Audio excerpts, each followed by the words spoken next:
Hello and welcome to my YouTube video. My name is Suzanne Bryan. I am a TKGA certified master hand knitter, and in this video I'm going to demonstrate how to work the Channel Island cast on in two ways, one using a double thumb yarn and one using a single thumb yarn. The Channel Island cast on is a great cast on for starting knit one, purl one ribbing. It also looks very interesting in stockinette stitch and seed stitch.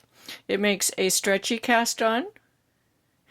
It is not reversible. It has two distinct sides. This side has the bumps on it and this side is smooth.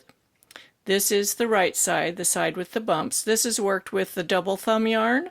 This is the same thing worked with a single thumb yarn. It just makes smaller bumps along the bottom. It's equally stretchy and also has the right side and the wrong side. So let's get to it and see how to do this. You start out just like doing a long tail cast on. So if you're going to use the double thumb method, the double thumb yarn, you need to use a piece of yarn about twice as long as what you would use for your standard tail for your cast on. It really takes quite a bit extra, and you are going to make a slip knot in this one. I'm really against slip knots in cast ons, but there's no way to avoid this one. And put it on your needle, and that will be counted as two stitches, a knit and a purl. You need a little tail here so that you can weave this in later. So those are your first stitches. Now the rest of it is similar to a long tail cast on, but a big difference, and the difference is important. Okay, so we're ready to start. Remember, the slingshot position is like this, but we're going to do it slightly different. Instead of having the yarn come from the tail over the top of the thumb and to the needle, we need to have this yarn going in the opposite direction. So it's coming from the needle, going over the outside of the thumb and down through the center of your hand. And then you go around that one more time. So you have your finger yarn. You're going to go under it like a yarn over. Then you're going to come up through both of these loops on the thumb, bring the yarn through, tighten up with the thumb. So now we have 4 stitches. We have the 2 from the slip knot and 2 new. This makes 2 stitches at a time. So you'll always have an even number.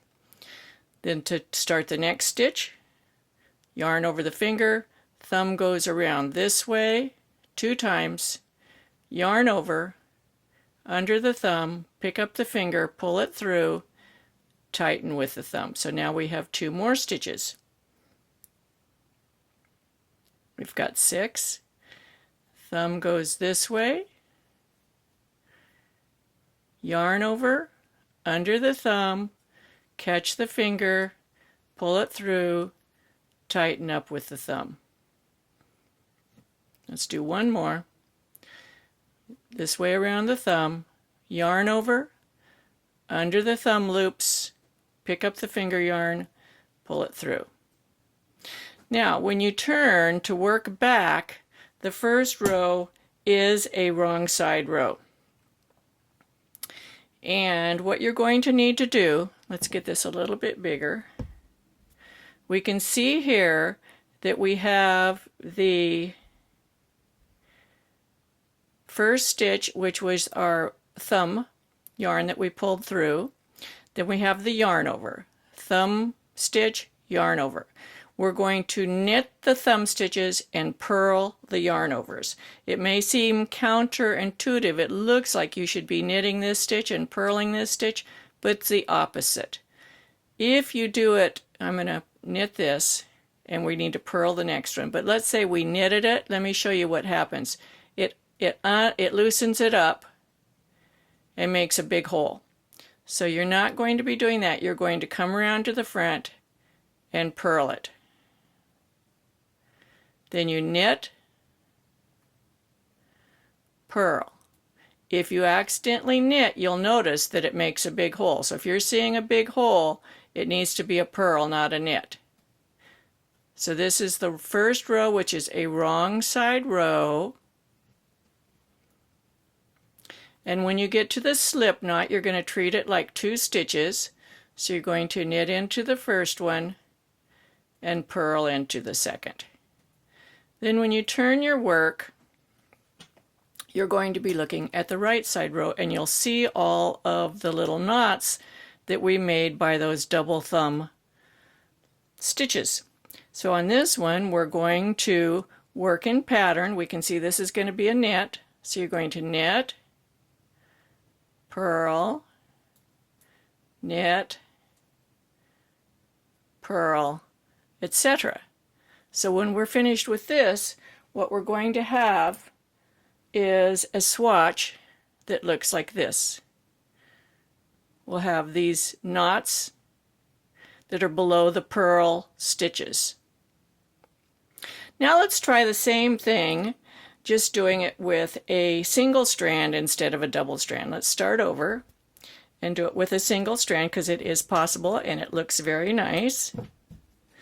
So we're going to just do the standard long tail cast on position, and this time we don't need to make a slip knot. I'm just going to put the first stitch, I just put my needle down, twist it, that's the first stitch. Now we're going to do that same thing with the thumb. We have to go around this way twice, and this is our first yarn over right here that's on the needle. So we're going to go under the thumb and get the yarn from the finger. That's our first 2 stitches. Go around the thumb this way, yarn over, under both thumb strands, grab the finger yarn, pull it through, tighten it up. Yarn over, under the thumb, finger yarn. And you get a little rhythm going. Obviously I don't have that at the moment. I'm looking through my camera, it's 2-dimensional. Yarn over, under the thumb, and that's how you do it with 1 strand. Then you would go ahead and turn the same we did before, and we would look at this again. The yarn overs are going to be purls, which the second stitch on the needle is the yarn over, so we're going to knit, purl, pull that tail out of the way, knit, purl, etc. So this is a really fun little cast on. It casts on a knit and a purl at the same time in the same movements, and you get these lovely little swatches or cast ons. I made swatches, but this could be the beginning of a fabric. So this one is worked with the double strand, so you get the bigger knots. This one's worked with a single strand, you get the smaller knots. But they're both just cute as can be. If you enjoy my videos, be sure to subscribe, give me a thumbs up, share them with your friends in your social media groups. That's the biggest compliment you can pay me, is doing those things. Be sure to come back and watch more videos. All of my videos are educational knitting videos, and I love to have comments. So we'll see you next time. Happy knitting.